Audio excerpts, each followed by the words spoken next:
friends, welcome on Yourpedia, and there's a good news for all of you, those who have BTech and MTech degree with first class. ये मेरा जो news है, this is related to the job opportunities in teaching in government polytechnic colleges in Haryana, but everybody is eligible. आप किसी भी state के हैं, अगर आपने 10th क्लास में if you have done Hindi in 10th class, you are eligible for that. Whether you are from Uttar Pradesh, you Rajasthan, Madhya Pradesh, आप इस एग्जाम को लिख सकते हैं. And as we know, Haryana में अभी गवर्नमेंट हैज जस्ट नई गवर्नमेंट फॉर्मेशन हुआ है, नई ओथ ली है गवर्नमेंट ने, and this government is very serious for creating the job opportunities.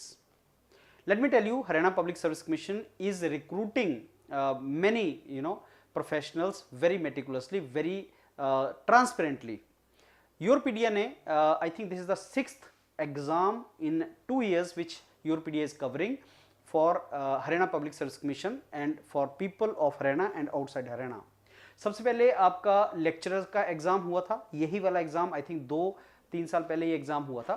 उसके बाद पंचायती राज का एग्जाम हुआ, फिर AEEE का एग्जाम हुआ, फिर इरिगेशन का हुआ, फिर ITI का हुआ, और अब ये लेक्चरर फिर से हो रहा है. तो this is the 6th time exam आ रहा है, और यूरोपीडिया के मेंटर्स आपको बताएंगे कि हर एग्जाम्स की रिक्वायरमेंट क्या है. लेक्चरर का एग्जाम दूसरी बार हम लोग कंडक्ट कर रहे हैं, and this is preliminary and mains, और उसका सिलेबस और उसका pattern everything Youropedia will tell you.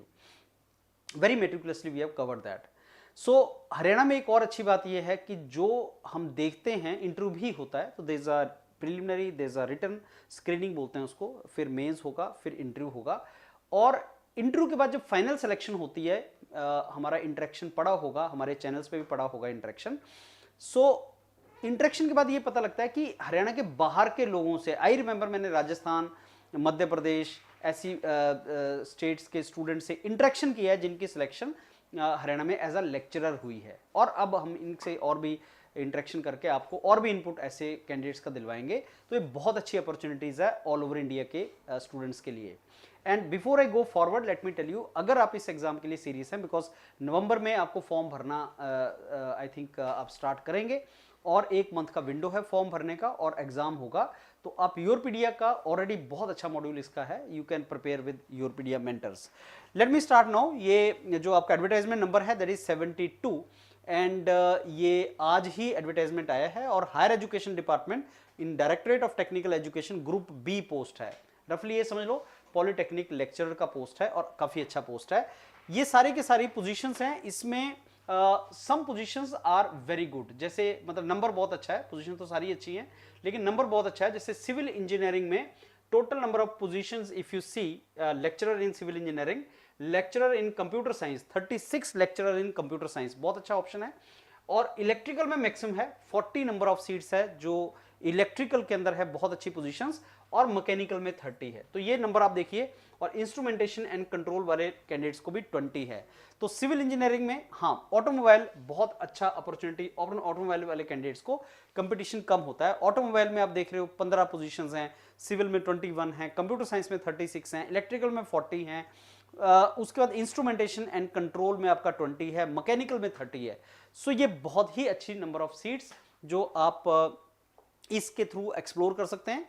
और इसमें कुछ और इंफॉर्मेशन जो मैं आपको बताऊंगा कि आप online application 7 November, that means कल से आप भरना स्टार्ट कर सकते हैं, और 27 नवंबर तक आप एप्लीकेशन को भर सकते हैं. 20 दिन का विंडो है, भर दीजिए. अगर आपके पास बीटेक एमटेक है तो आप इसको भर दीजिए. इसकी रिक्वायरमेंट जो है वो मैं आपको और भी इसकी कुछ जो रिक्वायरमेंट्स है वो आपको बताता हूं. बाकी तो सारे के सारा आप एक बार इसमें गो थ्रू कर लीजिए. ज़्यादा इंपॉर्टेंट जो है वो मैं आपको बताता हूं. अब हम चलेंगे पेज नंबर, ये तो मैंने आपको बता दिया डेट्स वगैरह, पेज नंबर 5 के ऊपर एक बहुत इंपॉर्टेंट इंफॉर्मेशन आपके लिए, वो मैं आपसे डिस्कस करता हूं. So let's go to page number 5 first.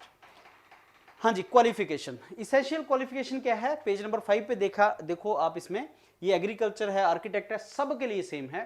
Qualification क्या है कि बैचलर और मास्टर्स आपके पास चाहिए, ME या MTech कुछ भी हो, और वो आपकी फर्स्ट क्लास होनी चाहिए, और वो आपकी रिकॉग्नाइज्ड यूनिवर्सिटी से फुल टाइम होनी चाहिए. मैं नीचे अगर आप कहीं पढ़ोगे तो उसमें ये भी लिखा हुआ है, पार्ट टाइम नहीं चलेगा, फुल टाइम चाहिए, इसको गो थ्रू करना आप. लेकिन मेजॉरिटी आपके पार्ट टाइम नहीं करते, फुल टाइम ही करते हैं, वो आपको पता है. दूसरी रिक्वायरमेंट है हिंदी या संस्कृत एक सब्जेक्ट आपका मैट्रिक या हायर में होना चाहिए. सो जिन स्टूडेंट्स के बाद जो मध्य प्रदेश से कोई इंडिविजुअल है बीटेक एमटेक फर्स्ट क्लास में है, उसने रिकॉग्नाइज्ड यूनिवर्सिटी से किया है, फुल टाइम किया है, फर्स्ट क्लास का मतलब 60% होता है, और जिसके पास हिंदी जिसने की है तो वो एलिजिबल है। और मैंने आपको बताया कि हरियाणा की जो अपॉर्चुनिटीज हैं वो पूरे इंडिया के बच्चों के लिए बहुत अच्छी अपॉर्चुनिटीज होती हैं और इसको एग्जाम को निकाला जा सकता है। अब उसके बाद ये सारे के सारा सेम है। अब मैं आपको पेज नंबर 11 पे ले चलूंगा। ये सारे के सारा आप एक बार इसमें गो थ्रू कर लेना। जैसे आपकी जो ब्रांच है, जैसे इंस्ट्रूमेंटेशन एंड कंट्रोल इंजीनियरिंग के आप हैं, कई बार आपको कंफ्यूजन होता है कि सर क्या मैं एलिजिबल हूं, नहीं एलिजिबल हूं।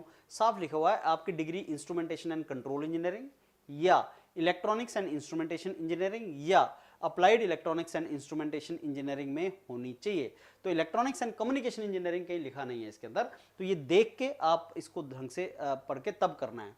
एक अच्छी बात प्रोडक्शन इंजीनियर्स के लिए ये है कि मैकेनिकल की सीट्स के लिए प्रोडक्शन इंजीनियर भी एलिजिबल है।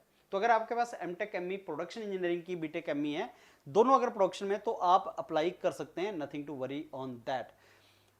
ये चीज हो गया आपका सारा। अब चलते हैं पेज नंबर, मैं आपको 11 नंबर 10 नंबर पेज पे ले जाना चाहता हूं। स्क्रीनिंग टेस्ट वगैरह, हाँ यहां पे पेज नंबर 10 में आप देखोगे टोटल स्क्रीनिंग जो है प्रिलिमिनरी, उसमें 100 क्वेश्चन आएंगे, 2 घंटे का पेपर होगा। सारे के सारे आपके टेक्निकल क्वेश्चन है, नॉन टेक्निकल नहीं है, इसमें टेक्निकल क्वेश्चन है। और बिलीव मी, जो यूरोपीडिया आपको कंटेंट देगा उसमें से पेपर आता है। मैंने आपको बताया कि ये छठा एग्जाम है जो पिछले 2.5-3 साल में यूरोपीडिया कवर कर रहा है हरियाणा का, तो आपका यहीं से क्वेश्चन आता है। और इसका पैटर्न जो 5 चॉइस मिलती है, इसमें 4 नहीं मिलती, 5 चॉइस मिलती है। और उसमें ऑब्वियसली 1/4 जो है वो नेगेटिव है, और पैटर्न आपका सारे का सारा इंग्लिश में पेपर होगा। और मिनिमम आपको 25% स्कोर करना है प्रिलिमिनरी में पास होने के लिए। फिर चलते हैं मेंस की तरफ। मेंस का 3 घंटे का पेपर है, 150 मार्क्स का होगा। ये आपका सब्जेक्टिव पेपर है, और यूरोपीडिया के ऊपर आपने काफी प्रैक्टिस सब्जेक्टिव पेपर का किया होगा। और हरियाणा में क्या होता है कि मैक्सिमम बच्चों को प्रॉब्लम मेंस में आती है, क्योंकि राइटिंग प्रैक्टिस नहीं होता उनका। तो राइटिंग प्रैक्टिस अच्छा करना, सो दैट आपका शुरू से ही अच्छे तरीके से करो। और मिनिमम इसमें भी आपको 35% स्कोर करना है इंटरव्यू में जाने के लिए। रिटन में आपको 35% स्कोर करना है।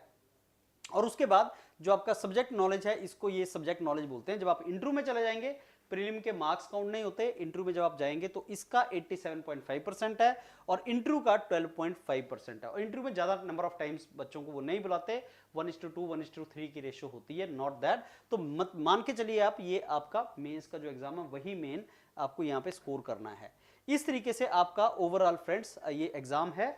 अब अगर आप सीरियस हो, बीटेक एमटेक अगर फर्स्ट क्लास है, अगर आप सीरियस हो इस एग्जाम के लिए, बिलीव मी इससे अच्छी अपॉर्चुनिटी नहीं मिलेगी। और अगर आप इसको क्रैक करना चाहते हैं, तीनों स्टेजेस आप स्क्रीनिंग, मेंस, इंटरव्यू, तीनों स्टेजेस क्रैक करना चाहते हैं, यूरोपीडिया के साथ जुड़ जाओ, आपकी बहुत अच्छी प्रिपरेशन आप कर पाएंगे। इसके ऊपर बहुत सी डिटेल और बनती रहेंगी, और इसमें मेंटर्स आपको सारा गाइड करते रहेंगे कैसे कैसे आपको प्रिपरेशन करना है।